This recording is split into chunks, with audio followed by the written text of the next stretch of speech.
Halo, selamat siang Next Geners. Kembali di Next Gen Summit 2021. Masih bersama saya Cikal Mutazam dan Next Geners kalau kemarin di room 2 juga, di breakout room 2 kan kita ngebahas bisnis yang lebih real lah. Sekarang itu kita lebih, kalau kemarin mungkin intermediate sampai expert mungkin. Sekarang mungkin kita lebih ke pemula lah ya, lebih ke beginners gitu kan yang mau mulai berinvestasi. Gimana sih caranya? Harus mulai dari mana? Nah, kita akan membreakdown semua di sesi ini, di breakout ini, karena tema yang kita usung di sesi kali ini adalah investasi atau pilih investasi untuk pemula. Nah, apalagi kalau kita mengingat di pandemi COVID-19 saat ini, banyak mungkin next geners dan juga kalangan muda lainnya kan ingin mencapai kemerdekaan finansial. Tetapi kan karena ada pembatasan, kemudian juga adanya masih belum turunnya angka COVID, sehingga yang terdampak ini bukan cuma di Indonesia saja, tapi juga di seluruh negara. Nah, gimana caranya kita mengantisipasi gitu supaya kita tidak lebih terpuruk lagi. Salah satunya adalah dengan melakukan perencanaan keuangan di investasi misalnya. Tapi kan banyak sekali instrumennya. Kita harus mulai dari mana, kemudian gimana caranya supaya kita nggak salah pilih gitu loh. Karena untuk membahas itu yang kita undang ini sekarang bolehlah, ini untuk pemula. Tapi narasumbernya ini bukan main-main. Ini adalah orang yang sudah lama malang melintang di dunia perekonomian lah kalau secara general ya, apalagi soal investasi. Ini udah ngelotok banget.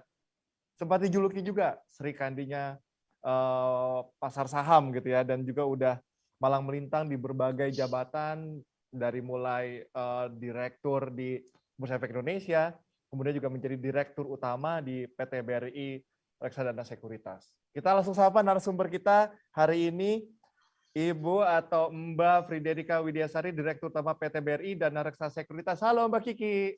Halo Mas Cikal. Apa kabar? Baik Mas, apa kabar juga? Baik, Alhamdulillah. Ini Mbak Kiki, kita sekarang mau kasih pencerahan nih buat para next Siap. geners yang masih galau, bahkan yang masih belum tahu, gitu, belum mutusin. Ini investasi kayaknya menarik nih, karena banyak orang bilang menarik, tapi saya masih blind banget. Ada lagi yang udah mungkin dia punya dana nganggur nih, tapi bingung mau milih yang mana, karena kan sekarang kan pilihannya banyak, kemudian juga platformnya juga banyak ya, Mbak Kiki, apalagi sekarang juga ada Betul. yang online-online. Nah, nanti Mbak Kiki akan kasih pencerahan lah ke kita semua supaya kita nggak salah langkah, nggak salah pilih. Nah, next geners saya juga mau mengundang juga gitu untuk para next geners nanti yang mau bertanya, silahkan nanti bisa disampaikan di microsite ya. Dan pertanyaan terbaik nanti, apalagi yang sampai bikin Mbak Kikinya pusing nih, itu akan mendapatkan hadiah Rp200.000 atau e-wallet Rp200.000. Jadi kebayang kan, udah dapat pencerahan, pertanyaannya dijawab langsung sama pakarnya, dapat hadiah pula Rp200.000. Jadi benar-benar harus dimanfaatkan karena narasumber kita juga sibuk gitu kan. Beruntung banget di Next Gen Summit kali ini Mbak Kiki bersedia untuk hadir saling berbagi sama kita gitu ya. Dan tak lupa juga bahwa Next Gen Summit ini bisa terselenggara atas kerjasama dengan Bear Brand. Dan langsung saja Mbak Kiki bisa di kita ini yang masih muda, mungkin yang masih pemula, masih beginners gitu kan. Kita tuh harus mulai dari mana sih?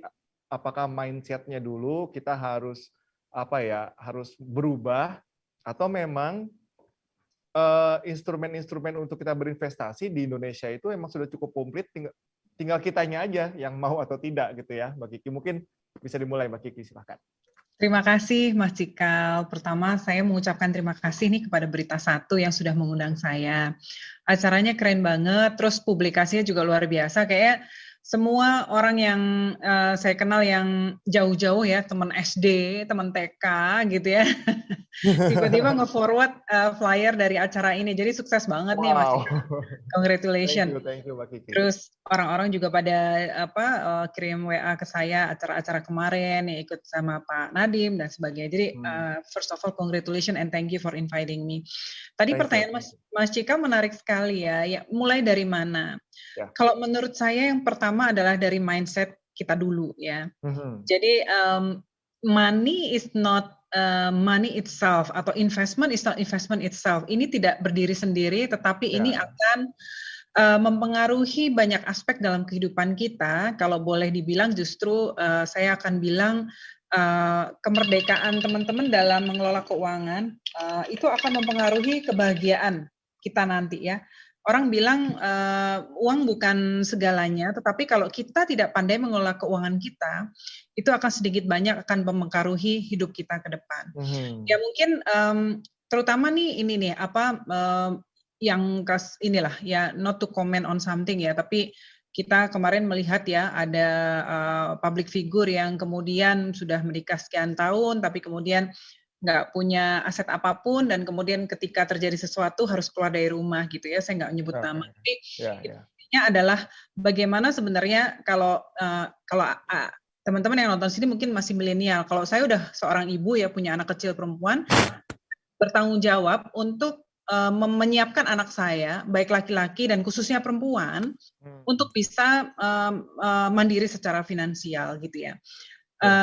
Kalau kita lihat di sekitar kita ya, sebenarnya banyak juga Mas Cikal ya kasus perceraian yang satu dan lain hal, tapi ada banyak juga yang disebabkan oleh masalah finansial ya. Satu dan lain hal banyak itu. Jadi menurut saya yang paling bertanggung jawab terhadap kebebasan finansial kita, yang ujungnya akan kebahagiaan kita juga, siapa? Adalah diri kita sendiri ya. Banyak sekali kita juga mendengar cerita-cerita yang orang yang sangat berada kaya raya, kemudian anak-anaknya juga tidak, mungkin orang tuanya sudah menyiapkan segala fasilitas, tapi si anak nggak mau usaha, nggak mau sekolah dan sebagainya. Akhirnya di end warisannya juga habis gitu ya. Ini juga cerita-cerita sedih yang sebetulnya buat kita jadi pembelajaran juga bahwa ya kita di saat kita masih sehat, kita masih punya penghasilan gitu, itulah tanggung jawab kita untuk kita bisa mengelola keuangan kita dengan baik. Nah, rasanya yang teman-teman atau adik-adik yang ikut acara hari ini adalah mereka-mereka yang sebenarnya udah tergerak hatinya ya Mas Cikal ya, untuk instead of sekarang nih mungkin nongkrong di kafe atau cuman sekedar chatting dengan teman, tapi benar-benar meluangkan waktu hari ini untuk ikut acara ini. Jadi first of all saya punya keyakinan teman-teman yang ikut acara ini sudah mulai tergerak hatinya untuk mulai menyiapkan masa depan dengan lebih baik melalui cara investasi. Tentu menyiapkan masa depan itu banyak sekali caranya ya, jalannya, baik itu pendidikan ya, kemudian kesehatan itu juga penting. Nah, salah satunya adalah faktor finansial ini. Nah, pada siang hari ini saya ingin berdiskusi sama teman-teman atau adik-adik ya, untuk diskusi tentang kebebasan finansial ini. Ini sangat menarik. Jadi saya boleh izin share screen ya, Mas? Silakan Mbak Kiki. Oke, siap. Sebentar. Ya, udah kelihatan ya. Saya akan share screen.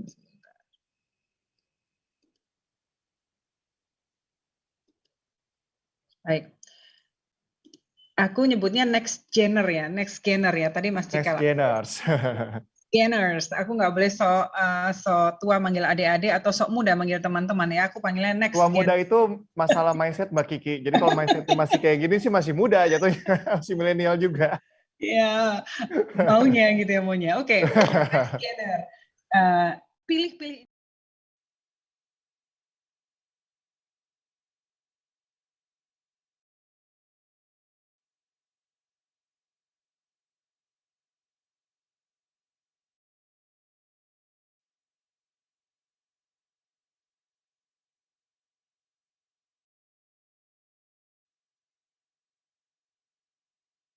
Modal. Tapi nanti I'll come to slide yang menjelaskan kenapa sih kita harus investasi, terus kemudian pilihan-pilihan investasi dan sebagainya. Nah, kalau kita lihat sekarang ya, Mas Cikal, kita itu dulu kalau ngomongin pasar modal, ini memang saat ini adalah is the time for you actually gitu ya. Tapi kalau saya ditanya sebenarnya kapan sih Ki mesti investasi, jawabannya tuh kemarin gitu ya. But better late than never gitu ya. Jadi the answer is you have to start it right now gitu ya. Dan kenapa pasar modal? Kalau kita lihat ya, kalau kita namanya investasi itu kan tentu kita melihatnya prospek ke depan. Bagaimana sih prospek pasar modal Indonesia? Kalau kita lihat pasar modal Indonesia sekarang ada sekitar 700-an perusahaan yang listed di pasar modal Indonesia. Walaupun memang belum semua perusahaan di Indonesia, tetapi itu adalah proksi dari pertumbuhan ekonomi kita. Jadi kalau kita lihat misalnya ekonomi kita, oke, beberapa hari yang lalu Ibu Sri Mulyani mengatakan akibat pandemi ini kita ada 150 negara yang berada dalam situasi krisis dan mohon maaf, ada banyak negara yang masuk dalam situasi krisis dan situasi ini terburuk sejak 150 tahun terakhir, bayangkan ya. Mungkin ada sekitar 170 negara. Nah, dari situ kita lihat sebenarnya posisi Indonesia ya, bukan untuk membanding-bandingkan, tetapi supaya kita bisa tahu perspektif kita ada di mana. Kalau lihat dari negara G20 ya, Indonesia dengan ditutup 2020 kemarin minus 2 sekian persen ya, itu jauh posisinya lebih baik daripada negara G20 yang lain. Ada yang minus 9% ya, seperti Prancis, Italia, India 8, dan Inggris bahkan minus 10 ya. Terus kemudian kalau dibanding di Asia Tenggara, kita juga lebih baik relatif ya daripada negara-negara lain di Asia Tenggara. Kemudian dengan modal dasar yang dimiliki Indonesia, demografi penduduk, natural resource dan sebagainya, pembangunan infrastruktur yang masif ya, banyak pihak memproyeksikan Indonesia akan menjadi the biggest four ya, ekonomi dunia di 2030. Nah, ketika kita menuju ke sana, Mas, itu rasanya kan sayang sekali kalau next gener ini hanya jadi penonton. Tapi gimana sih caranya ikut serta dalam pertumbuhan ekonomi kita dengan cara kita ikut menanamkan uang kita atau kita menginvestasikan pada perusahaan-perusahaan yang nanti akan menjadi proksi pertumbuhan ekonomi Indonesia. Nah, itu sesuatu yang harus dipikirin dari sekarang. Jangan nanti next gener jadi, kan katanya generasi milenial ini Mas lebih senang spending, konsumtif dan sebagainya. At your age it's fine aja, karena kebetulan kalau generasi sekarang ya ya kebanyakan mungkin orang tuanya udah cukup mapan ya. Beda sama generasi sebelumnya yang mungkin orang tuanya masih struggling, dan kayak generasi seperti saya tuh juga harus ini ya, pokoknya kita punya paradigma tuh kalau nanti lulus saya harus begini, harus beli rumah, harus begini, harus benar-benar saya mandiri secara finansial gitu, karena mungkin orang tua kita tanggungannya banyak, anaknya banyak. Sekarang orang tua anaknya cuma 2 gitu ya.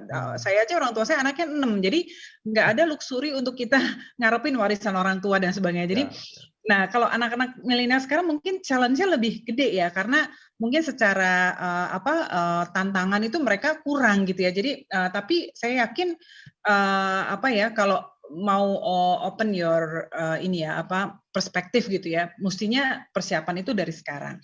Nah, kalau kita lihat di sini Mas Cikal, di sini nilai transaksi harian itu juga meningkat sangat pesat. Saya dulu ingat ketika transaksi itu cuma berapa ratus miliar sehari, mencapai 1 triliun udah seneng banget. Ternyata ini bisa sampai rata-rata 9,2 triliun. Dan yang menarik, di saat pandemi tahun lalu, itu nilai transaksi harian justru meningkat 9,2 triliun. Terus kemudian frekuensi transaksi juga meningkat sangat pesat. Ini karena pandemi ini orang banyak di rumah, Mas Cikal, terus kemudian banyak melakukan online trading gitu ya, dan itu semua dimungkinkan karena ada teknologi. Ini data yang luar biasa. Kemudian volume transaksi harian juga meningkat, kapitalisasi pasar juga meningkat. Ini menunjukkan seberapa besar sih market di pasar kita. Nah, ini juga yang menarik ya. Memang kalau investor kita sekarang sekitar 4,5 juta orang, ini juga angka yang cukup luar biasa ya. I wish most of you udah part dari 4,5 juta ini, tapi kalau belum ya ayo kita sama-sama untuk teman-teman atau next gener ini bisa masuk ke investor di pasar modal. Nah, kalau kita lihat memang semua masih terkonsentrasi di Pulau Jawa, tapi saya yakin dengan desentralisasi ekonomi ya, kemudian pertumbuhan infrastruktur di daerah, tentu angka ini akan terus bergeser sehingga tempat-tempat lain di luar Pulau Jawa akan terus meningkat. Ini juga yang menarik, Mas. Ternyata yang di bawah usia 40 tahun nih, katanya kan generasi milenial ini masih di bawah 40 tahun, itu angkanya itu 57% ditambah 22%, jadi sekitar 79% itu adalah generasi milenial loh, gitu, luar biasa. Walaupun memang secara kepemilikan mereka tidak sebesar rentang usia di atasnya, tetapi mereka lah yang mendominasi. Dan I would say generasi milenial ini merubah cara kami yang ada di waktu kami masih di regulator ya di Bursa Efek Indonesia dan di Kusodian Setel Efek Indonesia itu merubah banyak hal. The way we approach calon investor, bagaimana kita merancang program edukasi dan sebagainya itu sangat banyak ditentukan oleh generasi milenial ini. Saat ini saya juga di tempat saya bekerja sekarang di BRI Dana Sekuritas juga kami sangat menyesuaikan dengan selera-selera atau lifestyle dari para milenials. Jadi sedikit banyak ini sangat mempengaruhi bagaimana pasar modal kita ini sekarang gitu ya. Dan kalau kita lihat di sini banyak lulusan SMA ini karena memang banyak mahasiswa ya, mereka belum punya ijazah S1 dan sebagainya. Terus kemudian masih banyak cowoknya next gener, tapi angka ini Mas Cikal sebenarnya udah quite good. Karena dulunya memang sangat didominasi oleh laki-laki ya, tapi sekarang perempuan juga sudah banyak yang sangat melek investasi dan mereka inilah luar biasa lah untuk diskusi tentang investasi perempuan-perempuan ini. Kemudian kontribusi investor retail domestik juga meningkat signifikan. Jadi saya juga masuk ke pasar modal mungkin sekitar 15 tahun lalu ya, lebih ya mungkin. Itu adalah ketika pasar modal kita tuh lebih banyak investor asing daripada investor lokal. Dan kenapa regulator baik itu bursa, OJK dan sebagainya itu concern untuk peningkatan investor retail domestik ini? Karena yang pertama juga kita inginnya pasar modal kita banyak dinikmati oleh penduduk kita, masyarakat kita.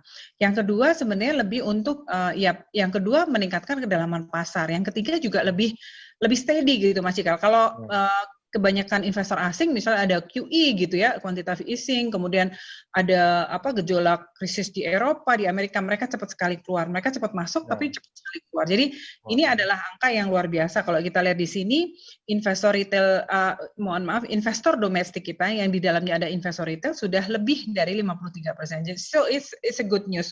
Juga kalau kita lihat nilai transaksi saham, di saat tahun lalu institusi juga banyak hold ya, mereka juga banyak pindah ke safe haven instrument. Investor retail lah yang kemudian menyelamatkan pasar modal kita. Jadi luar biasa, thanks to retail domestic investor kita. Nah ini juga, ini kita mulai masuk nih, Mas, yang untuk lebih mungkin relate to next gener. Yang pertama kalau kita ngomongin penyusunan atau kita menyiapkan masa depan kita mau mandiri secara finansial dan sebagainya. Yang pertama gimana sih nyusun perencanaan keuangan untuk kita ya. Tadi saya lihat sesi sebelumnya udah ada financial planner ya. Jadi saya touch sedikit. Yang pertama tentukan tujuan next gener tuh apa gitu ya. Nah mungkin di sini yang harus ditambahkan misalnya biaya pernikahan gitu ya, nggak usah lihat kemarin Atta sama Aurel ya mewah gitu, tapi yang modest lah, yang sesuai keinginan kita, tentu semua juga ada biayanya gitu ya. Jadi itu bisa disiapkan dari sekarang. Saya mungkin bisa sharing ya my own experience gitu ya.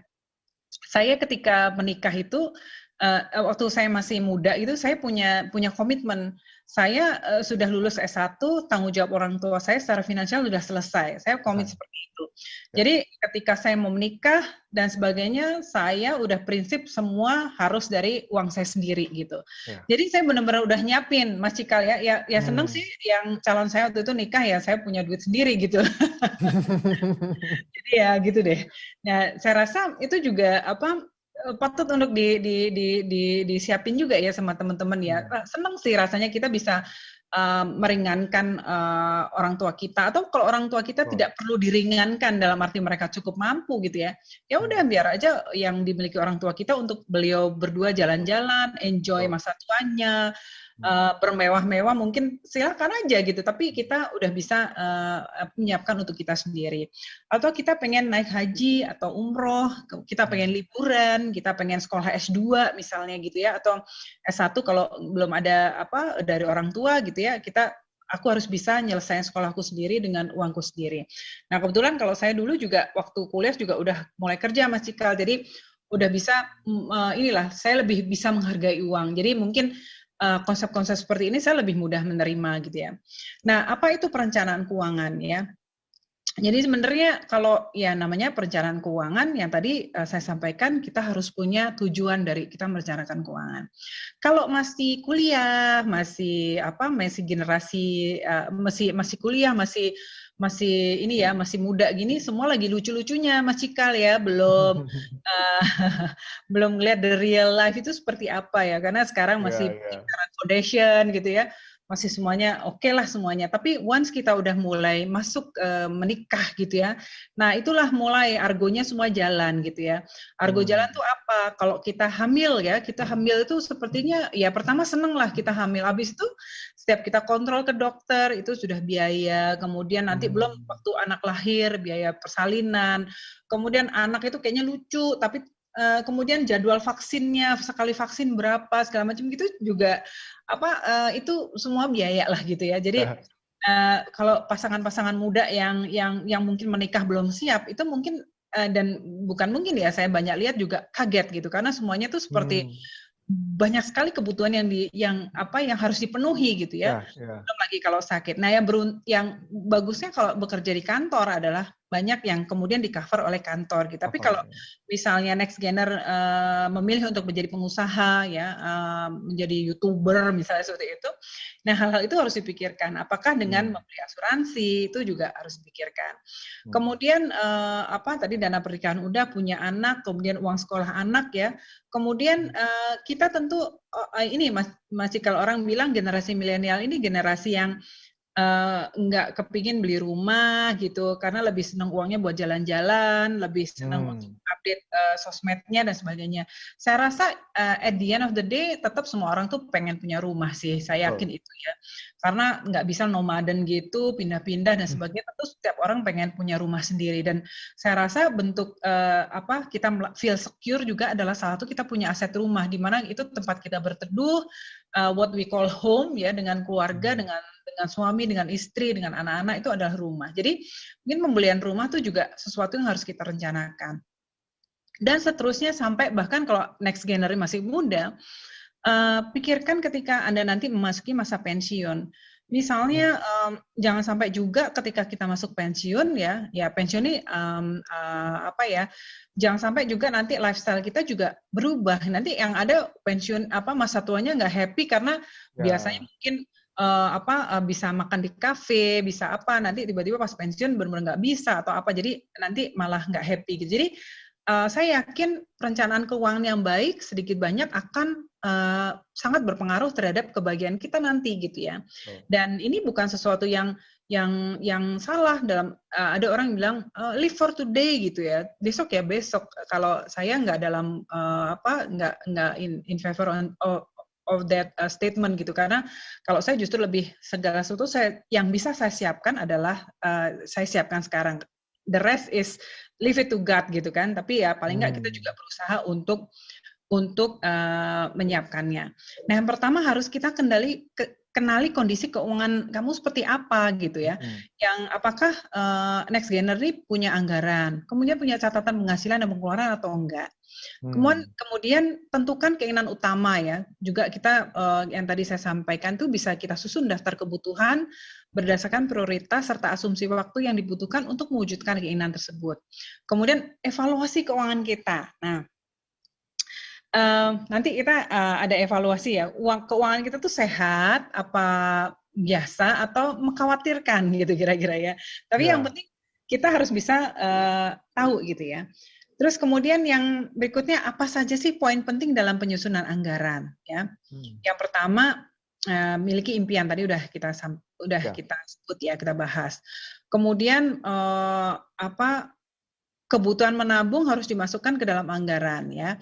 Jadi kita harus nyisihkan uang kita. Jadi yang ternyata menarik Mas, kita nyisihin uang kita, baik itu dari gaji kita atau penghasilan kita, itu nggak selalu tergantung kepada seberapa besar sih gaji kita ya. Misalnya Mas Cikal jadi penyiar gitu ya, saya jadi karyawan kantor gitu ya. Itu tuh nggak akan ngefek dan akan beda-beda setiap orang. Ada orang yang penghasilannya 100 juta, tapi at the end of the month gitu, dia malah defisit gitu, karena dia misalnya dia banyak beli tas branded gitu, yang sebenarnya nggak diperluin gitu. Tapi beda sama orang yang mungkin gajinya hanya 5 juta itu, tapi dia bisa menyisihkan 1 juta, which is sudah 1/5-nya loh, 20% itu udah gede banget gitu ya, seperti itu. Kemudian memprioritaskan atau menomorsatukan anggaran bersifat wajib. Jadi kita kan bikin anggaran, mana sih kebutuhan kita, bayar listrik, bayar sekolah, bayar macam-macam yang kita harus duluin gitu. Pahami yang mana yang merupakan kebutuhan dan mana saja merupakan keinginan. Nih anak saya kelas 3 SD aja, kelas 1 SD udah diajarin needs and want gitu. Needs and want bedanya apa? Keren. Kita yang udah umur malah kadang-kadang lupa mana needs gitu ya. Tapi itu kayaknya aku butuh deh tas itu yang warna itu aku belum punya. Itu bukan kebutuhan ya, tapi keinginan. Sesuaikan gaya hidup untuk pos pengeluaran hiburan ya. Kita harus sesuaikan. Jadi saya juga bukan tipe yang kalau kita menyiapkan, ini ada loh teman saya juga dia selalu ngomongin tentang financial independence gitu ya, terus dia nyiapin keuangan seperti ini, terus jadinya hidupnya tuh kayak jadi susah sendiri gitu ya, terus kayak cenderung kelihatan pelit gitu, cenderung kelihatan menyiksa diri, itu jangan juga ya. Kalau saya tetap orangnya tetap kita hidup harus dinikmati karena the best time yang kita bisa nikmati adalah sekarang gitu ya, tapi dengan tidak melupakan persiapan masa depan. Kemudian kita kalau nyusun anggaran buat dengan sangat realistis. Ini kayak mungkin kalau cewek-cewek lebih relate tuh kalau kita nyusun program diet gitu, jangan terlalu ambisius.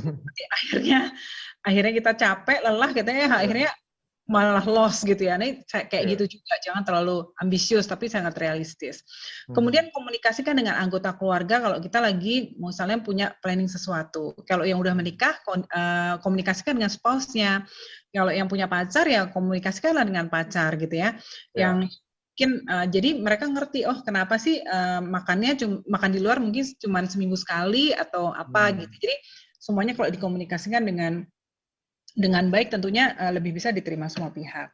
Nah terus yang ini, apakah keuangan saya udah sehat belum sih gitu ya. Nah ini adalah suatu proses introspeksi diri yang menurut saya juga perlu dilakukan ya. Kadang-kadang saya juga nggak selalu benar gitu dalam mengelola keuangan saya kadang-kadang, tapi salahnya saya tuh nanti tanda kutip Mas ya, tanda kutip misalnya saya terlalu senang aset gitu, misalnya kurang yang dalam bentuk cash misalnya kayak gitu. Jadi itu merupakan kesalahan-kesalahan yang kita harus bisa introspeksi. Nah, apakah keuangan saya udah sehat? Berapa banyak uang tunai yang kamu punya sih gitu ya?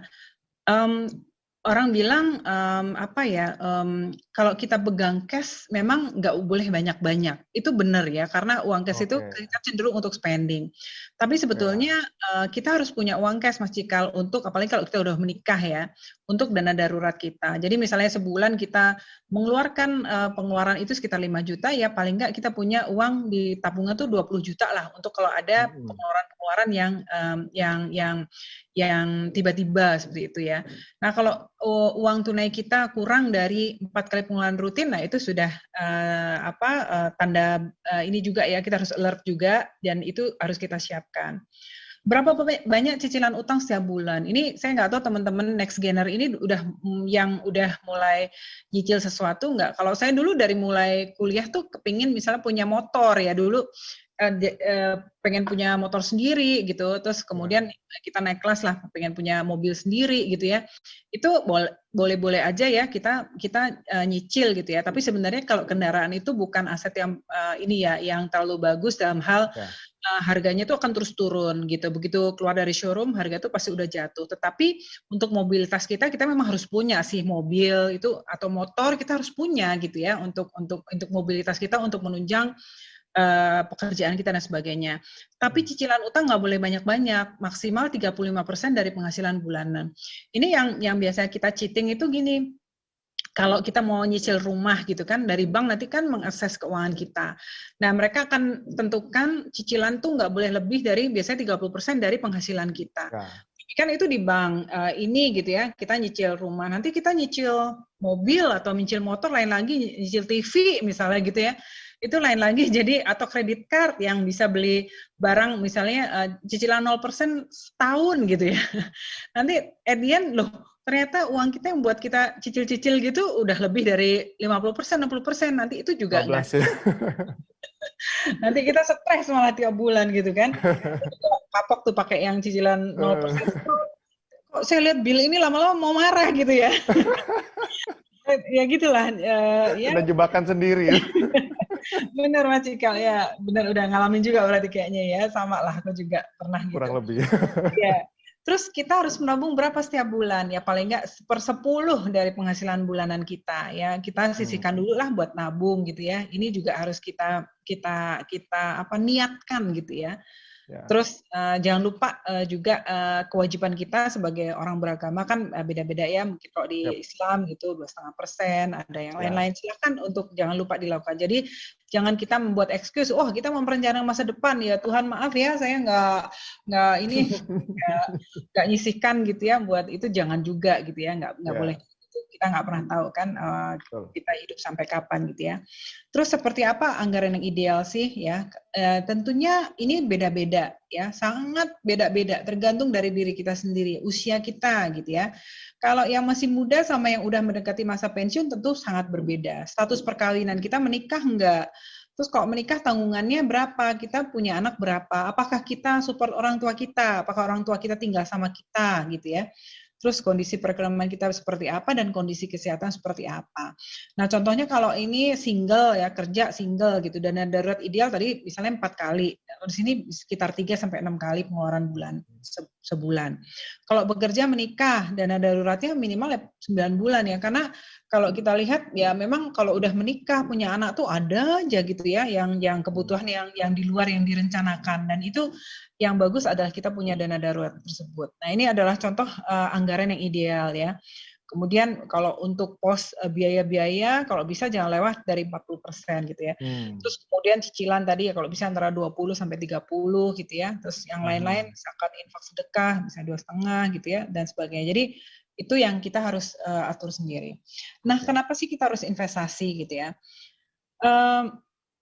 Banyak sih alasannya kenapa, tapi paling enggak ini yang sangat utama nih Mas. Saya nggak tahu Mas Cikal sempat ngalamin nggak ya kita makan gorengan 200 perak gitu ya. Terus kemudian tahun sekarang jadi 2.000, naik 10 kali lipat dalam waktu 18 tahun. Toyota Kijang ya dulu 30 juta, Toyota yang kotak sekarang udah 400 juta gitu ya, udah naik 13 kali dalam 31 tahun. Tol dalam kota ini so off naik terus gitu kan. Terus teh botol juga ini salah satu kita yang favorit lah di warung dulu ya di sekolah 200 perak sekarang 5.000. Jadi intinya tuh ada musuh kita bersama namanya inflasi yang kita nggak bisa hindari, tapi ya kita harus siapkan. Ya kalau dulu misalnya kita tahu uang sekolah kita berapa. Ya dulu saya sekolah di negeri Mas Cikal, uang sekolah saya 1 semester 6 bulan itu 200.000 loh di sekolah negeri itu ya, murah banget 200.000 gitu. Banget. Sekarang udah berapa tuh luar biasa, dan itu memang harus kita siapkan. Artinya cara berpikir adalah gimana nanti kalau anak saya mau sekolah gitu, berapa ya kira-kira biayanya gitu. Dan sebagai orang tua ya, walaupun next generation sekarang belum menikah, tapi tentunya pengen punya menikah, dan kebagian besar dari kita pengen punya anak. Tentunya sebagai orang tua kita bertanggung jawab untuk anak-anak kita juga bisa mendapatkan pendidikan yang terbaik gitu ya. Terus juga masa kecil yang bahagia gitu ya, yang ya banyak kebutuhan yang harus kita penuhi lah gitu.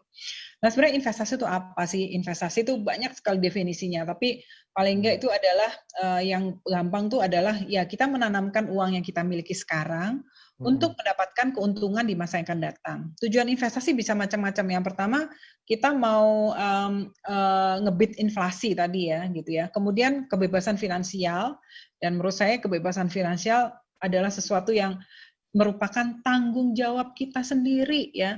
Kalau ini ada next gener yang wanita yang belum nikah, jangan pernah merasa bahwa kebebasan finansial adalah tanggung jawab suami. Itu masanya udah lewat menurut saya ya. Jadi ya harus nentuin ada diri kita sendiri gitu ya. Kebebasan finansial, dan syukur-syukur kalau justru kalau perempuan-perempuan ini bisa lebih melek finansial, biasanya tuh nanti keuangan keluarga juga lebih terjamin, dalam arti pengelolaan lebih baik ya. Bahkan ada yang ini ya yang mengatakan gini Mas Cikal, kalau kita ngajarin if we teach a man, we just teach a man. Tapi if we teach a woman, we teach a generation gitu. Jadi artinya buat next gener yang ini, yang ladies nih, yang cewek gitu, yang perempuan gitu. Ayo, it's very important for you, for yourself, for the family, your future family, and for the kids gitu. Jadi rasanya ini sangat penting disiapkan dari sekarang dan tentu saja kebutuhan masa depan.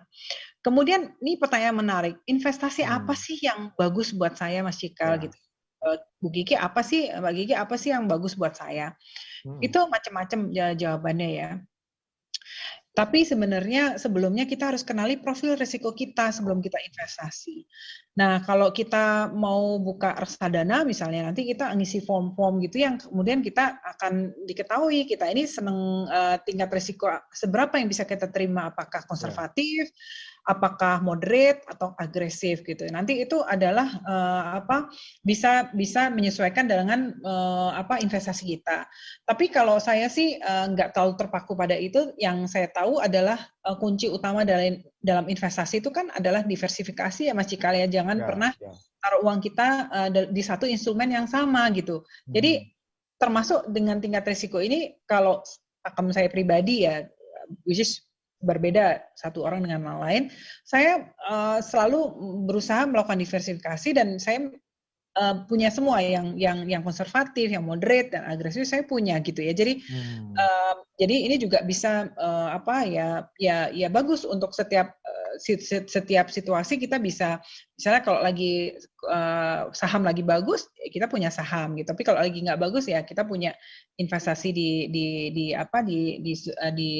pasar uang misalnya. Tapi ada juga yang kemudian yang rajin juga ya, itu yang kemudian men-switch gitu. Kalau misalnya lagi situasi kayak gini, kita alihkan dulu nih yang saham ke yang lebih secure. Misalnya kita masuk ke obligasi dulu, itu nggak apa-apa gitu ya. Semakin kita sering berlatih gitu ya, nanti naluri kita akan semakin terbentuk sih Mas gitu ya, untuk melihat berbagai situasi gitu ya. Terus, nah ini ada beberapa jenis investasi. Yang pertama, yang paling basic itu adalah properti ya. Orang dulu kalau punya duit tuh pasti pengennya beli rumah. Sebelum ini ada lagi Mas, beli sapi ya. Saya inget tuh orang tua saya juga, saya ngalamin tuh orang tua saya investasi sapi gitu ya. Tapi ternyata investasi sapi itu walaupun menguntungkan, tapi terus kemudian karena nggak dipelihara sendiri ya, tentu kita titipkan orang, nanti dibilang mati lah, dibilang apalah gitu. Akhirnya at the end gone gitu ya. Jadi semua tuh pasti ada plus minusnya. Nah kalau properti resikonya rendah apa tinggi? In general dibilang properti itu resikonya rendah. Karena apa? Karena Tuhan tidak menciptakan tanah lagi gitu ya. Harga cenderung meningkat. Tapi resikonya juga adalah sekarang ya, kalau daerahnya tiba-tiba banjir, harganya turun, atau tiba-tiba terjadi pembangunan yang memang terus kemudian nilai investasinya turun. Kemudian kelebihannya adalah cenderung naik terus, kekurangannya adalah tidak liquid, sangat tidak liquid, dan untuk modal awal butuh modal besar. Tidak liquid in a way, misalnya kita tiba-tiba butuh uang, nggak bisa kita kemudian dengan gampang menjual suatu aset properti. Saya contoh kemarin jual rumah ya, nah memang saya ingin lepas gitu ya, itu mungkin butuh waktu sekitar 5 tahun loh Mas untuk bisa ngejual rumah dengan harga yang kita miliki. Ya, mungkin kalau kita jual ngawur ya cepet gitu ya, tapi kalau kita jual rumah dengan harga yang kita inginkan ya cukup lama. Terus setelah saya pikir-pikir 5 tahun memang sih naiknya lumayan ya, tapi kalau sebenarnya saya investasikan tempat lain mungkin juga mirip-mirip, belum lagi nanti dipotong pajak penjual dan pajak penjual ya at the end juga lumayan gitu. Jadi sebenarnya gimana sih ini, tapi ya oke lah untuk diversifikasi kita harus punya juga aset properti. Kemudian kalau emasnya juga menarik ya teman-teman ya. Ini biasanya kalau ibu-ibu remaja putri senang banget punya emas, tetapi kemarin saya ada acara nih Mas Cikal sama ibu-ibu ya di KBRI di luar negeri. Seneng beli emas, tetapi waktu jual itu mesti harganya tuh harga waktu beli ya. Saya bilang, Ibu beli emasnya beli emas perhiasan apa beli emas batangan? Kalau buat investasi ya beli emas batangan logam mulia gitu ya. Jadi yang harganya mengikuti harga pasar. Kalau perhiasan itu pas kita mau beli, pedagangnya bilang, oh cakep nih, bagus nih. Begitu kita mau jual, wah model ini udah kuno, udah nggak ada yang suka. Nanti kalau mau segini, kayak gitu-gitulah pokoknya. Jadi ya kita harus, kalau emas ya kita beli logam mulia. Terus tabungan atau deposito ya, kita harus punya ya, kita harus punya. Tadi kita sampaikan orang tetap harus punya tabungan gitu ya. Ori atau sukuk ini bagus ya secara risiko, hampir nggak ada risikonya ya karena dijamin oleh pemerintah gitu ya. Kemudian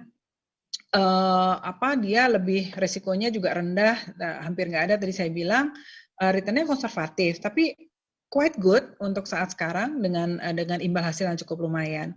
Reksadana nih juga tidak perlu modal besar, sekarang rasanya dengan 100.000 sudah bisa reksadana gitu. Harga mengikuti perkembangan pasar. Investasi langsung ini menurut saya risikonya cukup tinggi ya, investasi langsung ini ya. Karena ini juga suatu yang challenging nih Mas Cikal. Kita sering banyak dengar gini. Kita kerja kantoran ya.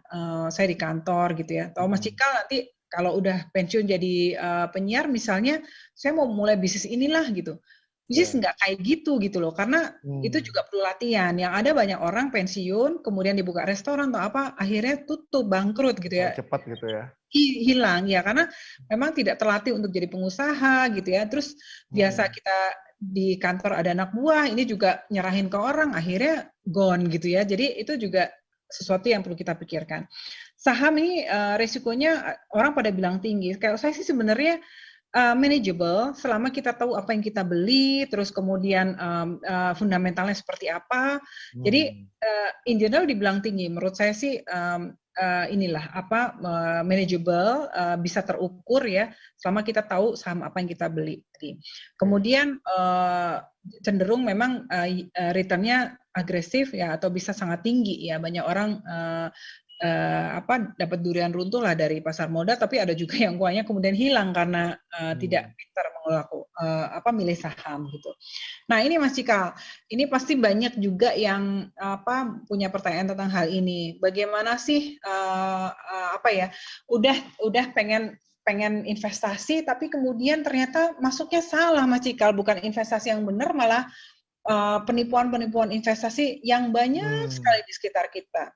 Dan it's happen to people near us gitu, yang close to us, misalnya our sibling gitu, saudara sekandung kita, kadang orang tua kita, kadang orang yang kita anggap sebagai public figure gitu ya, itu banyak sekali terjadi. Jadi yang harus bertanggung jawab siapa? Ya sebenarnya diri kita sendiri sih. Yang ada sebenarnya gini Mas, kalau kita investasi itu kan pasti kita akan selalu bilang, oh investasi itu ada resiko. Tapi justru yang penipuan-penipuan seperti ini bilangnya, oh ini aman gitu, nggak akan ada apa-apa.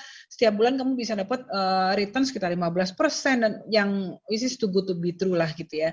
Jadi ini jangan terjebak dengan janji-janji palsu, hindari penjual yang memaksa, yang kemudian uang kita nggak bisa ditarik untuk jangka waktu tertentu gitu ya. Terus hati-hati juga nih Mas Cikal ya, jangan sampai kita perusahaan, kita harus lihat izin pendirian perusahaan itu beda dengan izin sebagai perusahaan investasi, which is very different.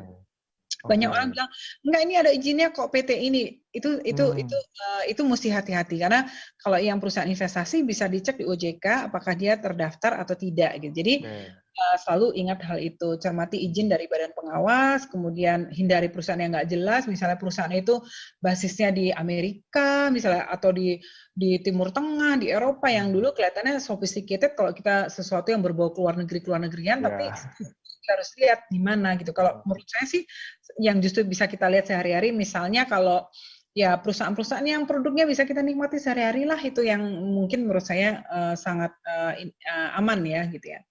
Nah, sebelum masuk ke tanya jawab nih Mas Cikal, aku mau sharing sedikit tentang pasar modal, karena biar teman-teman juga lebih paham konsepnya. Sebenarnya pasar modal itu ada untuk suatu tujuan yang sangat mulia, yaitu distribution of wealth ya. Pemerataan kesejahteraan buat masyarakat kita, yang dimungkinkan dengan adanya mekanisme go public. Satu perusahaan yang bagus, dia bisa go public, mencari pendanaan di pasar uang masyarakat bisa ikut serta menjadi pemilik perusahaan yang bagus tersebut. Jadi kalau sebelum ada pasar modal, tentunya mekanisme ini nggak ada dan orang tidak dimungkinkan orang biasa ikut jadi pemilik Bank BRI misalnya atau Bank BCA seperti itu kan nggak bisa. Punya Astra gimana ceritanya gitu? Kita cuman punya uang 100.000 misalnya kok pengen jadi pemilik gimana? Tapi dengan adanya pasar modal dimungkinkan. Dan yang bagusnya menjadi sumber pembiayaan jangka panjang, sekaligus memungkinkan alokasi sumber dana secara optimal. Ini NextGainer juga yang punya cita-cita jadi pengusaha atau sekarang startup lagi happening ya. Ini juga sesuatu yang nggak terlalu jauh kok, bukan sesuatu di angan-angan. Karena sekarang di pasar modal nih ada dulu kan ada papan utama, papan pengembangan. Sekarang ada namanya papan akselerasi buat si para startup ini dan sudah cukup banyak startup yang sukses. Ini juga cuman mau ngomong bahwa ini nggak terlalu jauh di awal-awal, tapi really near you gitu, asal mau dan gimana sih persyaratannya gitu ya. Kemudian memberikan wahana investasi bagi investor, bagi masyarakat seperti kita semua. Kemudian penyebaran kepemilikan perusahaan, keterbukaan dan profesionalisme. Tentu dengan adanya pasar modal ini mendorong perusahaan untuk lebih terbuka gitu ya, tata kelola lebih baik dan sebagainya.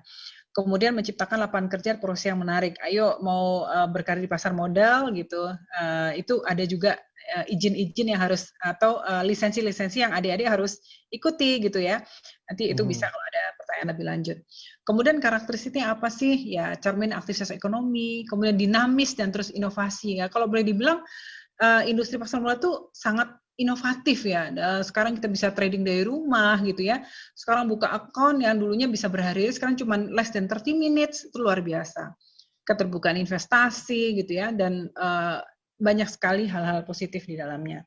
Ini adalah struktur pasar modal kita, di atasnya ada OJK, ada 3 SRO ya, Bursa, KPI, KPI dengan fungsi masing-masing. Nanti kalau ada yang mau tanya silahkan. Nah ini adalah perkembangan teknologi, Mas Cikal. Dulu berhari-hari, sekarang cuman 30 menit ya buka account gitu.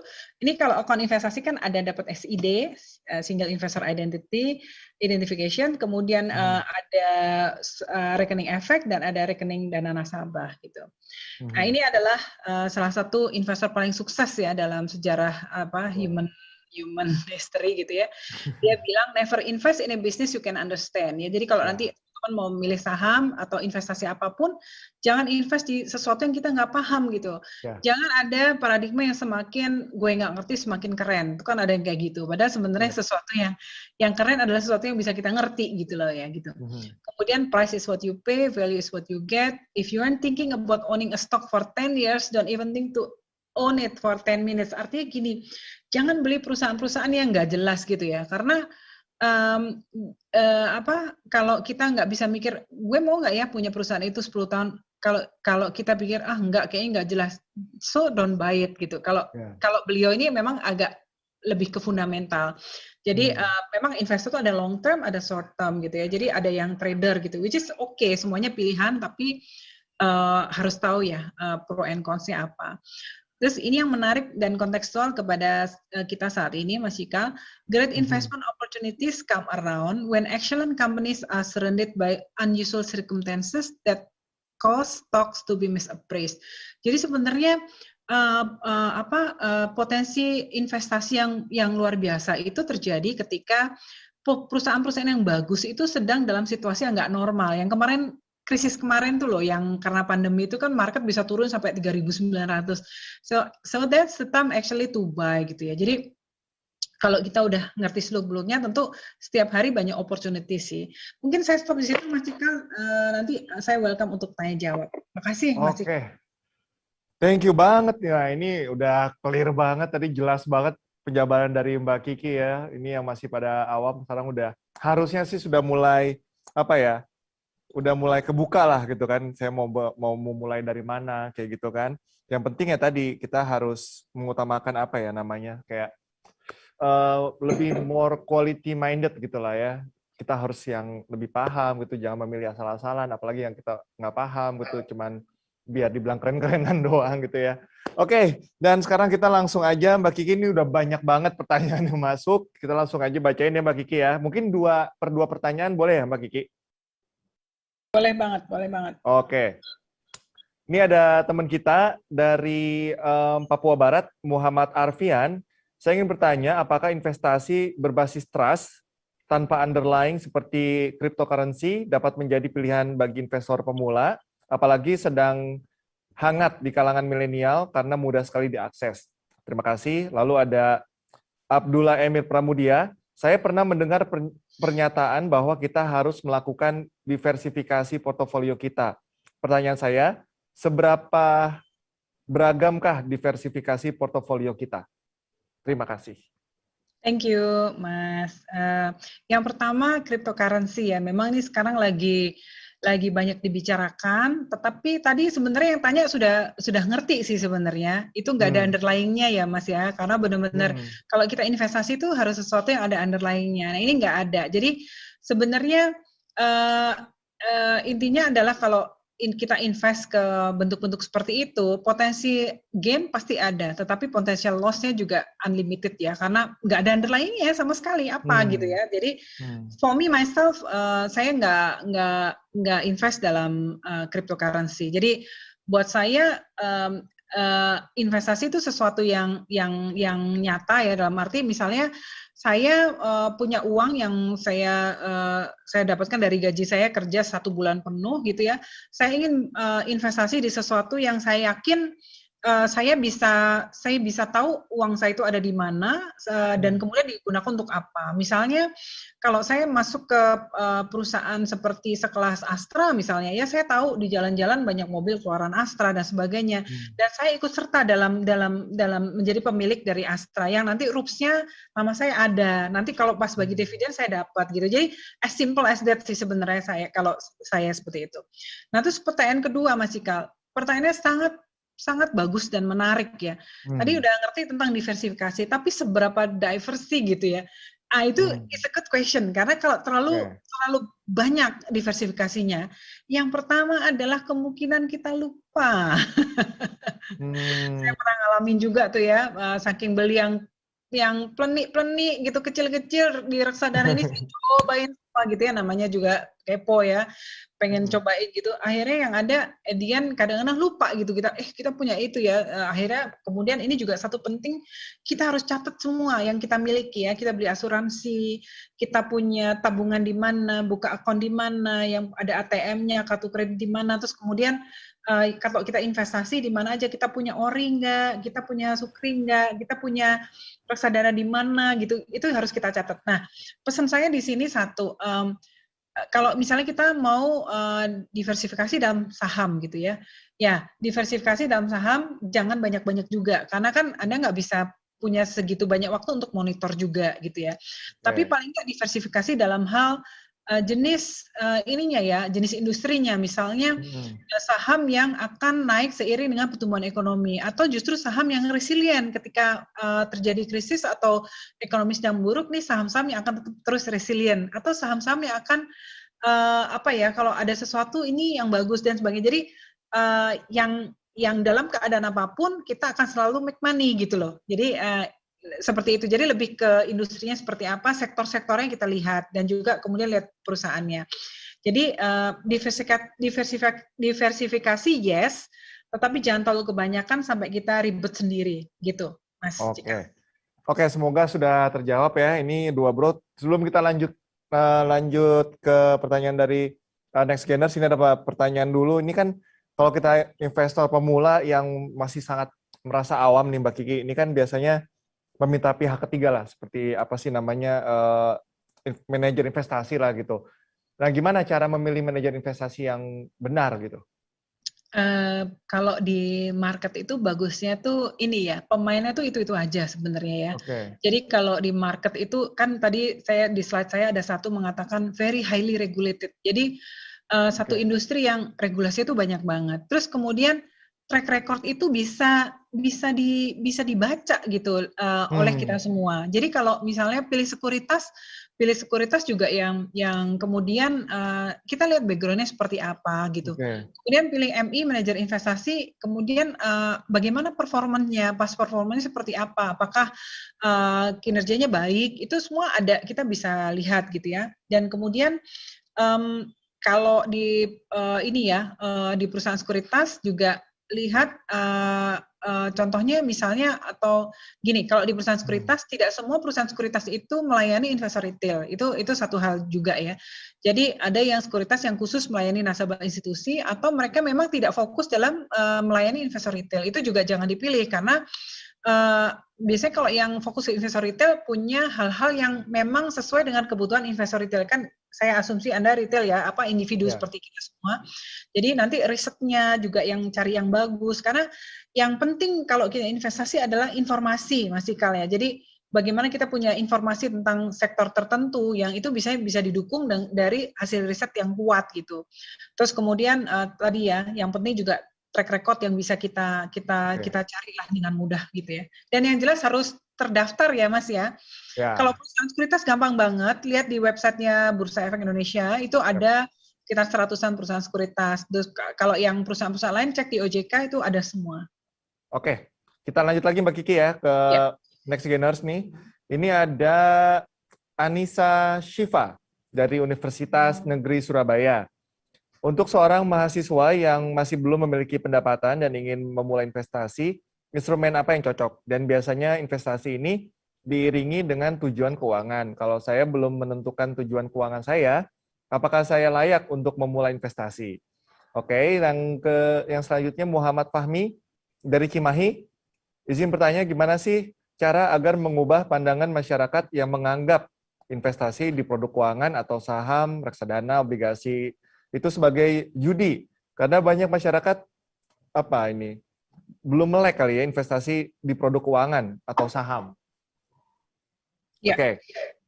Iya, pertanyaan pertama menarik nih, namanya Siva ya. Siva. Iya, Anissa Shiva ya. Namanya imut ya, orangnya pasti imut juga. Salam kenal juga. Anissa tadi bilang pasti banyak yang feel relate to you ya dengan pertanyaan bahwa kita sekarang belum punya penghasilan. Belum punya penghasilan doesn't mean that Anissa tidak pegang uang sama sekali kan, pasti berarti kan orang tua masih support ya. Orang tua support itu pasti ada sebagian yang bisa kita sisihkan karena pasti kita punya pos untuk kita makan ya, kadang-kadang kita buat jalan-jalan, beli baju dan sebagainya. Tahu nggak Anissa, sekarang untuk mulai investasi berapa? Hanya Rp100.000 loh, sudah bisa beli saham maupun reksadana, masih Rp100.000. Yang mungkin kalau buat anak gaul di Jakarta, pegang Rp100.000 udah nggak merasa secure lagi ya, Mas Ikal ya? Iya, udah deg-degan aja bawaannya. Kalau traktir ngajak temen cewek gitu, aduh mesennya apa ya, mesennya jangan yang mahal. Kalau tanya dulu harganya berapa per item. Belum secure tuh. Nah, ternyata dengan 100.000 udah bisa mulai investasi. Ini mungkin saya flashback sedikit Mas ya. Dulu itu untuk buka rekening di perusahaan sekuritas itu pembukaannya adalah 50 juta ya. Gede banget kan kalau buat orang kebanyakan atau investor retail cukup memberatkan. Terus turun jadi 25 juta. Terus waktu saya di direktur bursa, kita melihat bahwa investasi partisipasi investor retail itu perlu ditingkatkan. Akhirnya kita melihat, loh, kalau inisiasinya aja 25 juta, itu pasti sedikit sekali orang yang bisa. Terus kemudian satu lot, waktu itu kan 500 lembar saham. Kalau harga sahamnya udah 3.000 gitu ya, kalau kalikan 500 kan udah cukup pricey kalau buat mahasiswa ya. Kebetulan saya waktu itu fokus untuk ngajak banyak mahasiswa jadi investor di pasar modal. Akhirnya kita bahas di dalam, akhirnya kita turunkan lotnya ya, dari satu lot dari 500 menjadi 100 itu pada waktu kami menjadi direktur bursa bersama dengan Pak Ito Warsito waktu itu dan teman-teman. Itu kita turunkan dari satu lot 500 jadi satu lot 100. Itu pertama. Terus kemudian ya, kami membujuklah teman-teman di sekuritas, di perusahaan investasi, manajer investasi, ayo dong, bisa dong buka akun 100.000, bisa dong gitu ya. Terus mereka bilang, aduh, kalau buka akun 100.000, kalau 100.000 itu artinya bukan sesuatu yang didepositkan ke perusahaan ya, tetapi 100.000 itulah modal kita beli sesuatu tuh udah bisa. Ini bayar materainya itu berapa, kertasnya berapa, nggak balik modal. Tapi ya karena kita punya semangat ngembangin retail, oke lah, akhirnya ada beberapa sekuritas yang bisa gitu, dan sampai sekarang makin banyak perusahaan sekuritas yang bisa memfasilitasi. Jadi itu Anissa ya, belum punya uang sendiri, which is nggak apa-apa, kan ada mungkin kiriman orang tua yang tadinya pos kita buat jajan, kita senang-senang disisihin lah sedikit untuk kita investasi. Terus tadi belum punya tujuan apa-apa, kayaknya hidupmu bahagia sekali ya, nih saya belum punya keinginan untuk apa-apa, itu orang apa-apa. Tadi Di semuanya masa-masa indah. Benar. Belum itu, masuk ke rimba, Mbak Kiki. Betul. Itu nggak apa-apa juga, dimulai aja. Percaya nggak Mas, saya tuh punya deposito di usia sangat muda. Jadi kebetulan saya punya kakak cowok gitu ya, usianya dekat. Jadi kalau orang tua ngasih uang jajan, kalau anak cowok gone, hilang, habis gitu. Saya nabung gitu. Yang pada akhirnya nanti dia pinjam, Dek, pinjam dong duitnya. Ya nanti dia pinjam nggak apa-apa. Tapi saya seneng nabung gitu. Jadi nggak apa-apa sih Pak. Jadi belum punya tujuan, nggak apa-apa juga. Yang penting kita mulai experience dulu dan nikmati journey-nya jadi investor. Itu pertanyaan pertama. Terus kemudian pertanyaan kedua dari, aku ingat pertanyaannya tapi dari siapa Mas Cikal? Dari Muhammad Fahmi, ya, dari Cimahi. Mas Fahmi pertanyaannya bagus sekali ya. Jadi mungkin saya bisa cerita agak banyak nih Mas Cikal, boleh ya? Karena ini pengetahuan juga buat semua. Mas Cikal, itu pertanyaannya sangat bagus ya. Jadi saya masuk ke pasar modal di era transaksi per hari belum capai 1 triliun, mungkin sekitar 200-300 miliar per hari. Terus jumlah investor masih 200.000 gitu ya, nggak nambah-nambah selama 1 dekade mungkin ya. Terus kan saya kebetulan dapat tugas waktu itu untuk ngatur program untuk edukasi untuk investor dan juga ngajak perusahaan untuk go public. Setelah saya melakukan roadshow ya, ini mungkin saya sering cerita tapi is a true story dan benar-benar perjalanan sejarah. Akhirnya saya menyimpulkan, oh mungkin ini terkait dengan belief ya di masyarakat kita, culture juga ya. Salah satunya adalah keraguan bahwa investasi itu syariah atau enggak di pasar modal kita. Ini judi loh gitu. Dan setiap kali kita melakukan edukasi selalu kita sisipkan ini bukan judi loh, bahwa kalau judi itu kan benar-benar kita betting on something yang kita nggak tahu resultnya dan benar-benar kita kayak ngitung kanjeng aja. Tapi kalau di investasi sama sekali nggak seperti itu, Mas. Karena kita benar-benar yang tadi prinsip pertama adalah hanya membeli yang kita tahu itu apa, digitalnya, bisnisnya dan segala macam, dan itu pasti udah bukan judi ya, karena kita banyak melakukan perhitungan dan informasi dan knowledge kita. Terus kemudian tetapi kita merasa bahwa kalau kita tidak tapping this issue seriously, akhirnya kita akan debat kusir aja sama orang. Akhirnya waktu itu kita memberanikan diri mendatangi Majelis Ulama Indonesia loh Mas Cikal waktu itu. Ini apa nih orang bursa datang itu, apa hubungannya gitu. Akhirnya kita jelaskan bahwa tujuan dari keberadaan pasar modal itu efeknya luar biasa. Karena ini bisa menggerakkan pertumbuhan ekonomi Indonesia juga. Artinya perusahaan-perusahaan yang butuh dana, itu bisa dibiayai dari pasar modal. Kalau semakin banyak orang invest gitu ya, dia semakin ngembangin usahanya, semakin banyak tenaga kerja yang diserap, pajak ke negara juga semakin gede, multiplier efeknya itu luar biasa. Dan ini hanya bisa dengan pasar modal. Karena semakin majunya suatu negara itu nggak bisa hanya rely on banking aja, pasti kalau semakin maju suatu negara, pasar modal akan semakin maju. Dan kita jelaskan gitu ya tentang mekanisme di pasar modal Indonesia. Dan di pasar modal kita itu kan di sistem perdagangan itu kan adalah lelang berkelanjutan ya, orang masukin bid offer segala macam itu terus dan setiap mungkin seper second gitu ya. Dan ternyata setelah hasil diskusi, oh ini sudah sesuai dengan kaidah syariah, yaitu lelang berkelanjutan atau continuous action itu disebut bai al-musawamah gitu ya. Itu sudah sesuai dengan prinsip syariah ya, mendapatkan harga terbaik di saat yang terbaik, yang tercepat gitu ya, seperti itu terus gitu. Jadi fairness gitu. Dan kemudian kita diskusi, akhirnya kita bisa dapat fatwa ya, fatwa nomor 80 ya, bahwa mekanisme perdagangan efek bersifat ekuitas di pasar reguler sudah memenuhi prinsip syariah. Dan yang menarik ya, kita dipandu ada beberapa panduan supaya ketika kita menjadi investor, kita menjadi investor yang tidak menyalahi kaidah syariah. Misalnya tidak ini ya apa ya, seperti tadi Mas, kita tidak boleh tidak tahu apa yang kita beli seperti itu. Jadi kita harus melakukan riset dulu, atau kita harus banyak tahu tentang sesuatu yang kita beli ya. Tidak boleh Banyak hal lah panduannya. Saya tidak ingat satu-satu, tapi banyak sekali yang bisa kita pelajari. Dari situ sudah sangat membantu Mas Cikal semenjak adanya fatwa itu, wah luar biasa sekali meningkat. Kemudian kita membantu masyarakat juga supaya kan waktu itu ada sekitar 400 saham. Terus milihin yang syariah gimana, susah kan gitu. Akhirnya kita bikinin indeks. Waktu itu udah ada si indeks yang Jakarta Islamic Index tuh isinya cuma 30. Padahal yang syariah lebih dari itu. Kita bikinin indeks saham syariah Indonesia. Kita bikinin ISSI itu yang semua saham syariah masuk ke situ. Jadi orang tuh gampang banget. Terus kemudian aku jelasin ya Mas ya, karena ini biar teman-teman yang lain juga tahu tentang syariah. Tadi kan di mesin perdagangannya udah syariah nih, sahamnya udah syariah. Di brokernya gimana? Di broker kita bantu juga bikin sistem online trading syariah, sistem online SOTS gitu ya. Jadi kalau nanti Mas tadi yang nanya itu membuka account di perusahaan sekuritas, cari perusahaan sekuritas yang punya SOTS. Di tempat kami ada juga ya. Dan itu hanya untuk saham-saham syariah. Begitu saham itu keluar dari daftar efek syariah, itu langsung nanti keluar gitu. Jadi kita nggak bisa beli yang perbankan, nggak bisa karena nggak sesuai syariah. Terus nanti kemudian ditarik ke belakangnya sampai ke ujungnya di KC-nya. Kustodiannya gimana? Sudah dapat fatwa nomor 124.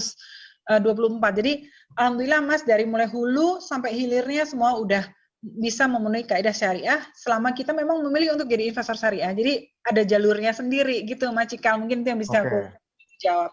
Oke, nah kalau udah punya instrumen seperti itu kan kita nggak perlu lagi debat kusir gitu kan, sudah bisa terjawab gitu. Iya, betul. Oke, Mbak Kiki, lanjut ya. Ini ada pertanyaan dari Winda Ayu Larasati.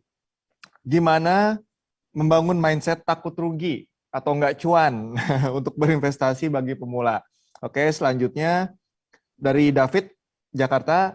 Bu Kiki, apakah perbedaan investasi dan menabung dengan kondisi keluarga baru dan punya anak? Apakah wajib tetap menabung maksimal 20% memiliki investasi juga? Mohon pencerahannya. Iya, oke. Sorry Mas, tadi yang pertama, mau investasi tapi takut rugi ya? Takut nggak cuan. Ya. Itu ada lagu dangdutnya loh, tahu nggak? Apa tuh Mbak? Percuma saja bercinta kalau takut sengsara. Itu menurut aku mirip-mirip sih. Percuma bercinta kalau nggak cuan. Percuma investasi kalau percuma mau belajar investasi kalau kita takut rugi, karena nggak ada investasi yang semua untung tuh nggak ada gitu ya. Saya juga pasti pernah cut loss juga, pernah beli reksadana yang kemudian ternyata nggak bagus gitu performanya. Udah saya redeem aja, saya ganti, itu nggak apa-apa. Itu menurut saya itu uang sekolahnya. Yang penting sebenarnya paling konyol adalah jangan sampai kita ketipu investasi. Kalau ketipu tuh nyesek banget karena uang yang kita peroleh dengan susah payah, kemudian gone, kemudian dinikmati oleh orang yang bertanggung jawab, artinya uang kita diambil sama dia. Tapi kalau naik turun investasi menurut saya biasa. Tapi at the end ya kalau bisa net-netnya kita harus untung gitu ya. Nah, ini masalah untung rugi aman enggak, ini ngomong saya ingat ya Mas Cikal, ini soalnya buat edukasi bagus ya. Biasanya ada pertanyaan gini. Mbak, investasi di pasar modal tuh aman apa enggak gitu ya. Nah, pertanyaannya tuh jawabannya ada dua. Yang pertama aman itu aman gini.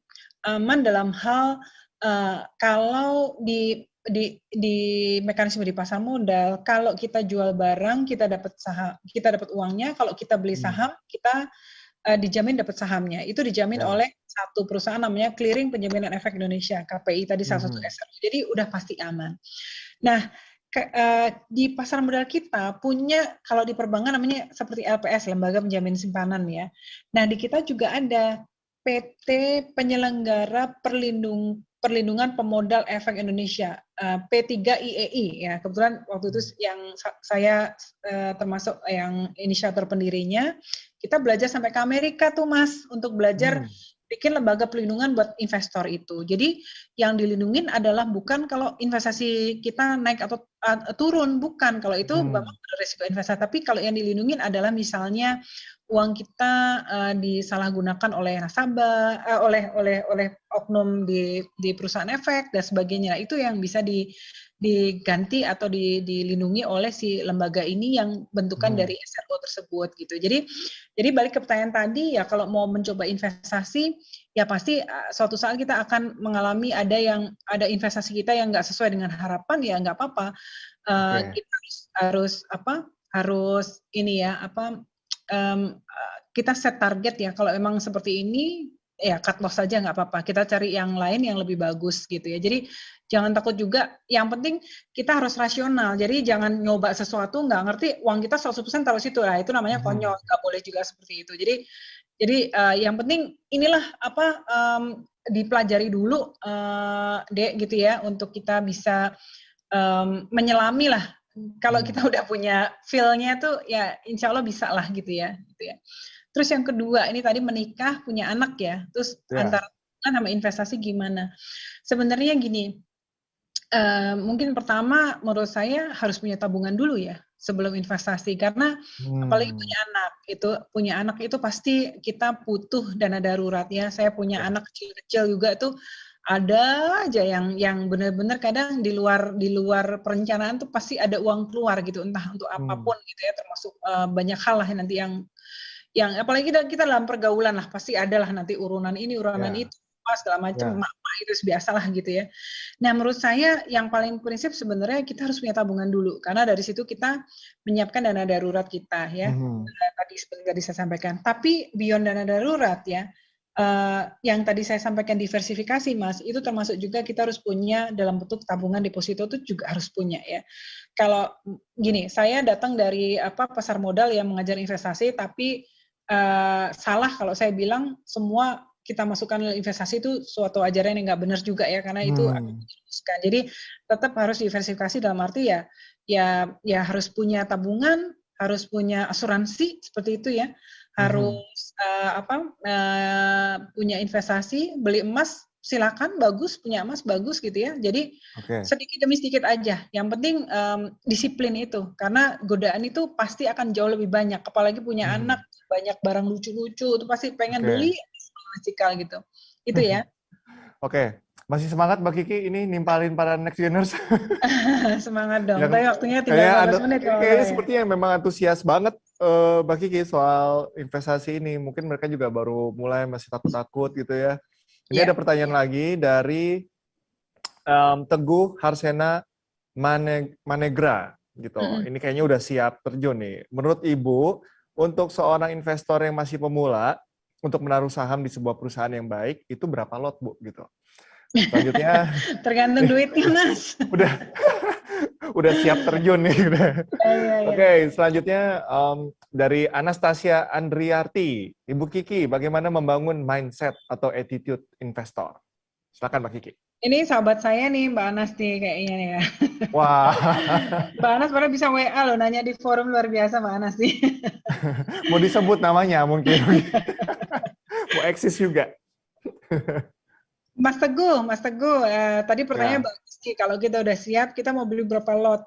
Pertama tergantung kita berapa ya. Tapi tadi sih ini sih ya kalau perusahaannya bagus ya Mas. Perusahaan bagus tuh perusahaan yang ya kayak contohnya gini lah, bukan karena saya dari grup BRI ya, tapi contohnya BRI lah, dari mulai kita kecil, bank yang kita tahu pasti ya mungkin kalian kecilnya beda lah mas saya. Saya kecilnya tuh tahu bank tuh ya BRI gitu ya, Tabanas. Iya.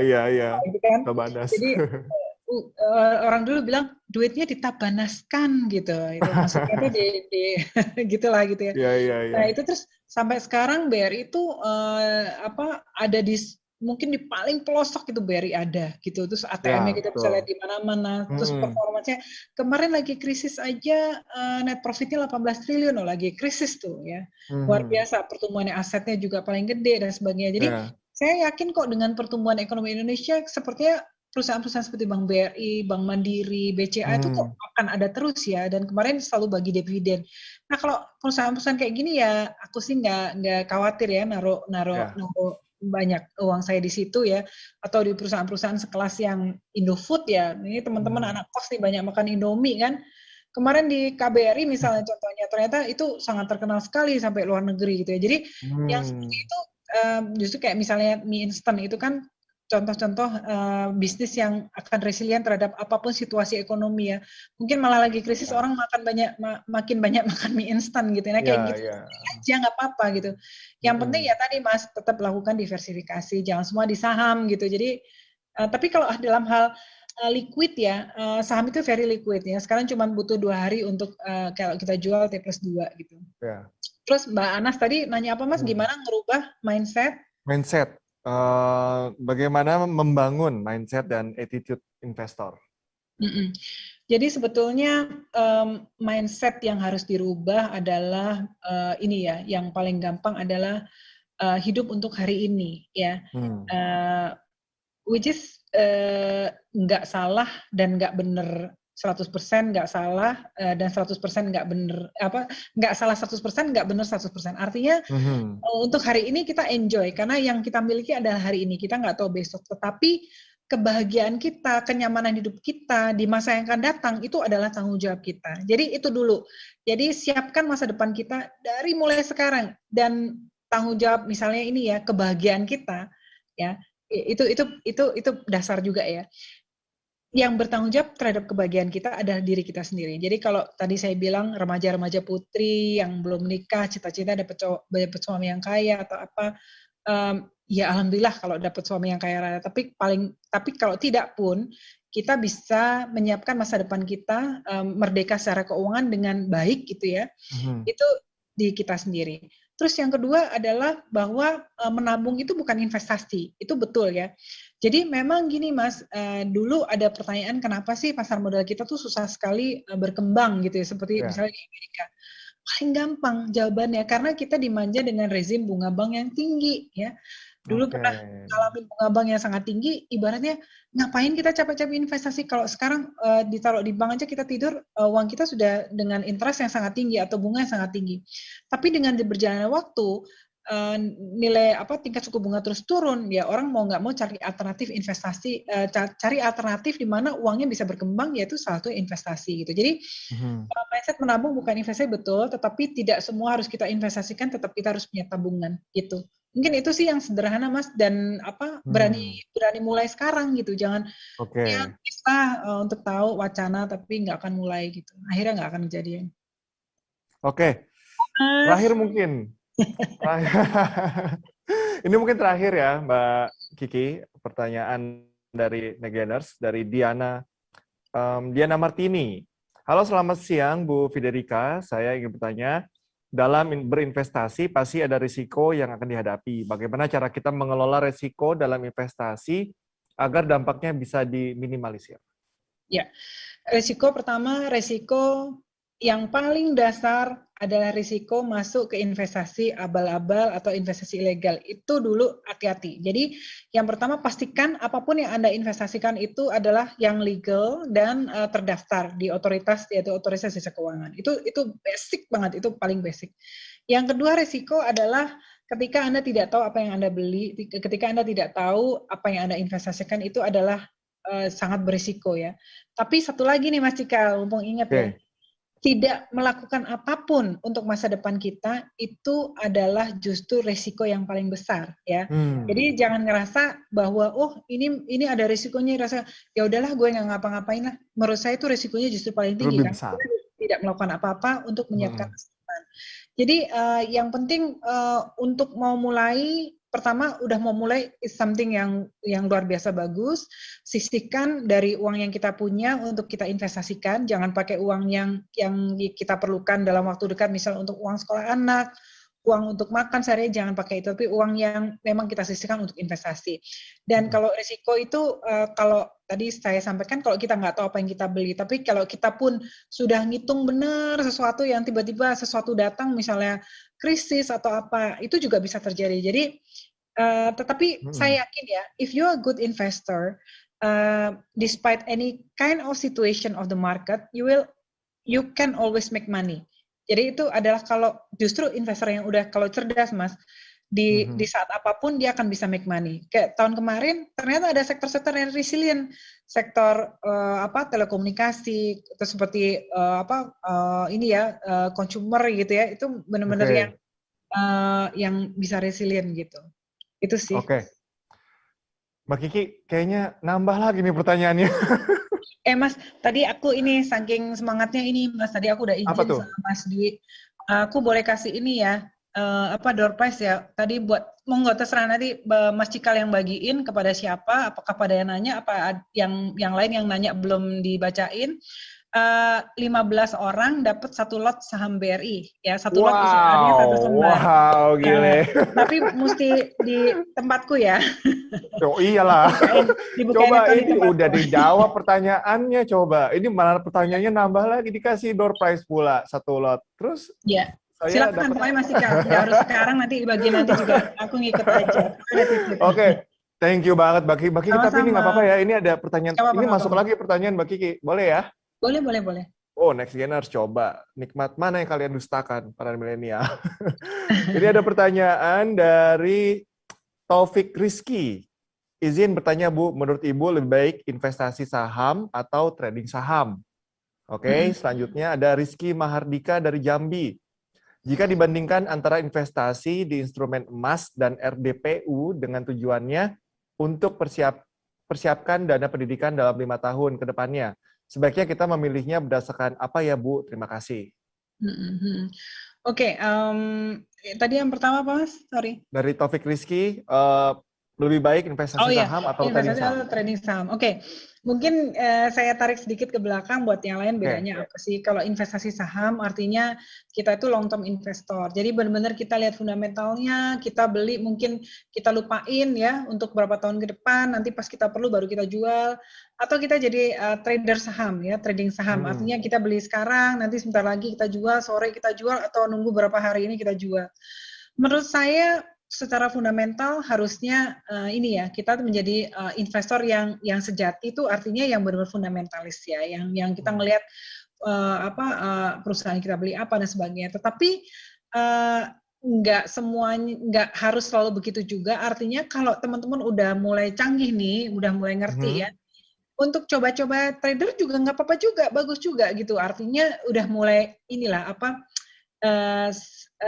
ikut berselancar di atas gelombang lah gitu kira-kira ya. Ada kita lihat market atau saham apa nih yang lagi banyak rumornya, misalnya itu sebenarnya nggak boleh ya beli berdasarkan rumor tuh nggak boleh. Tapi tadi kan mau beli coba jadi trader gitu yang harian atau nggak apa-apa juga coba. Yang penting sesuatu yang teman-teman harus ukur. Tapi in general sebetulnya kalau mau jadi investor di pasar modal harus jadi long term investor. Artinya benar-benar investor sejati yang benar-benar lihat fundamentalnya dan ngerti apa yang kita beli, kita merasa jadi pemilik perusahaan gitu ya, ikut menikmati baik itu dari dapat dividen atau dari capital gain-nya nanti gitu ya. Tapi dua-duanya is okay, tapi menurutnya saya harus lebih banyak yang investasi benerannya gitu Mas.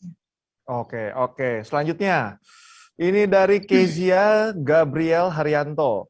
Di era seperti ini banyak sekali pilihan aplikasi yang menawarkan untuk berinvestasi. Saya sebagai investor baru yang baru saja ingin memulai, ingin bertanya bagaimana caranya atau langkah pertama apa yang harus dilakukan dalam memilih agar tidak menyesal di kemudian hari. Apanya nih Mas? Milih apanya nih? Sorry. Milih sekuritasnya apa milih sahamnya atau apanya? Milih sahamnya. Oke. Terus selanjutnya ada Riyama Sitohang. Selamat. Halo. Oh salah ini. Oh ya, Riyama dari Batam. Umur saya sudah 31. Masih milenial lah, aman. Aman bro Riyama. Investasi apa yang cocok untuk saya? Dan saat ini saya sudah terlanjur punya hutang ratusan juta di KPR BTN. Gitu. Silakan. Saya jawab dari mulai yang terakhir ya, Riyama. Terlanjur punya hutang. Riyama, tadi saya bilang ya, terlanjur punya hutang ratusan juta untuk KPR. Berarti Riyama beli rumah. Itu bukan sesuatu yang jelek loh, itu bagus loh.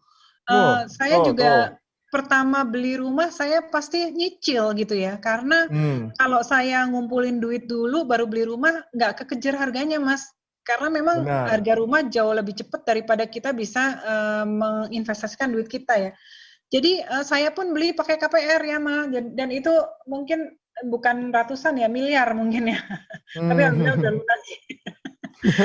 Artinya kita berhutang untuk aset yang produktif itu bagus gitu ya. Cuman yang tadi cicilannya jangan lebih dari 30% penghasilan terima setiap bulan karena nanti nggak sehat juga keuangannya. Jadi itu suatu yang bagus ya Ma gitu ya. Jadi yang nextnya adalah oke, udah punya aset properti berarti oke, mulai siap-siap untuk masuk ke investasi.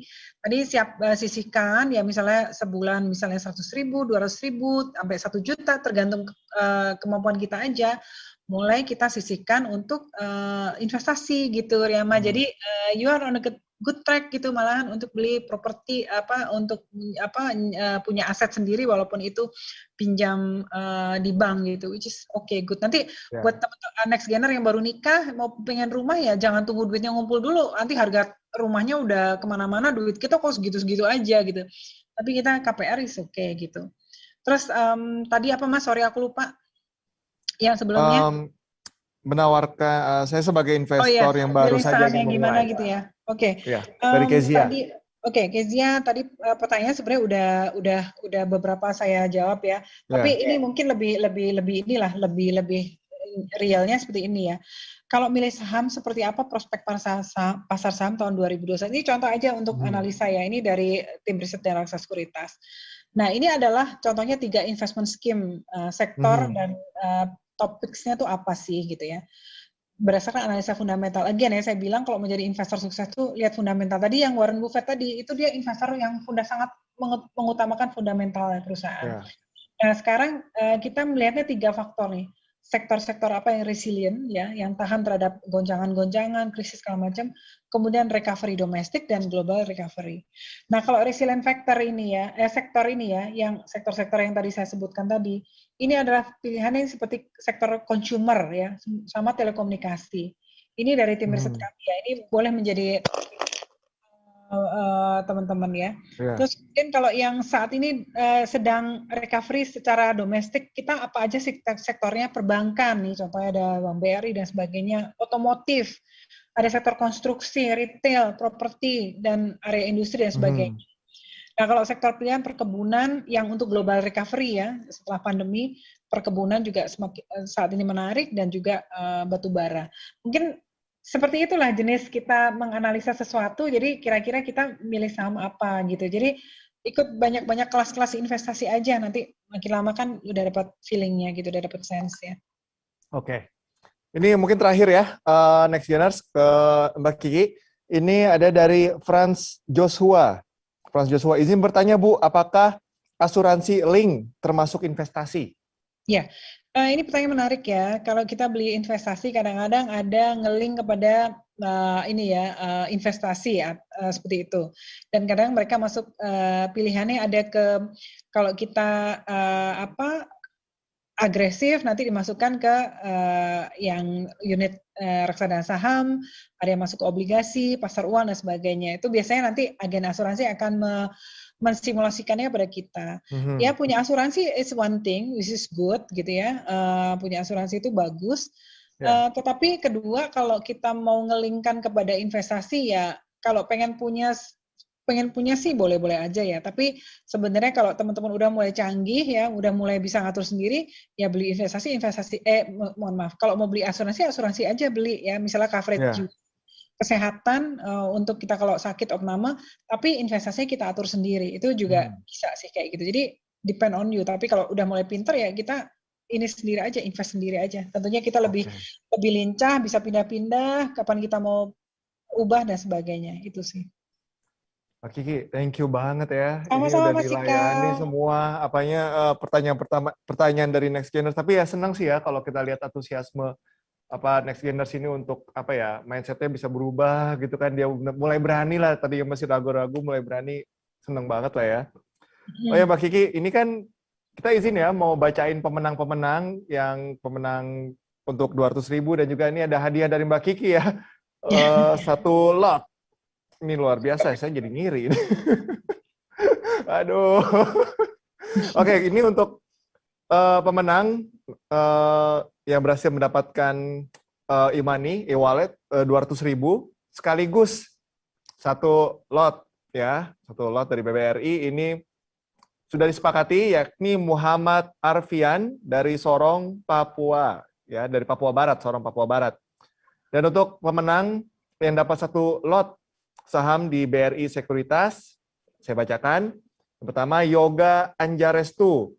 Kemudian Abdullah Emir Pramudia, Anisha Shifa, si imut Anisha Shifa, Muhammad Fahmi dari Cimahi, Diana Martini, Abdullah Emir Winda Ayu Larasati, Teguh Harsena Manegra, David dari Jakarta, Rizky Mahardika dari Jambi, Franz Joshua, Taufik Rizky, Riyama Sitohang dari Batam. Bro, kita sama-sama masih nyicil rumah. Saya juga baru 3 tahun, masih ada 12 tahun lagi. Yang kemudian terakhir, Kezia Gabriel Haryanto. Jadi selamat sekali lagi untuk yang sudah mendapatkan satu lot saham dari BBRI, bisa dimanfaatkan. Dan tentu saja terima kasih lagi sekali lagi kepada Mbak Kiki atas partisipasinya. Jangan kapok-kapok Mbak Kiki untuk saling memberikan sharing dan motivasi kita yang muda-muda untuk berani berinvestasi, terutama yang masih ragu-ragu. Thank you Mbak Kiki. Salam sehat selalu, sukses selalu buat Mbak Kiki. Stay healthy everyone. Thank you. Bye. Thank you. Bye Mbak Kiki. Okay. Ya, Next Geners, jangan kemana-mana, kita mau break dulu, tapi tentu setelah break kita akan lanjut lagi dengan pembahasan-pembahasan yang masih sangat menarik di Next Gen Summit 2021, dan tak lupa bahwa Next Gen Summit 2021 ini bisa terselenggara pada kerjasama kita juga dengan Bear Brand. So, saya Jika Mutazam undur diri untuk sementara waktu, tetaplah bersama kami dan bye!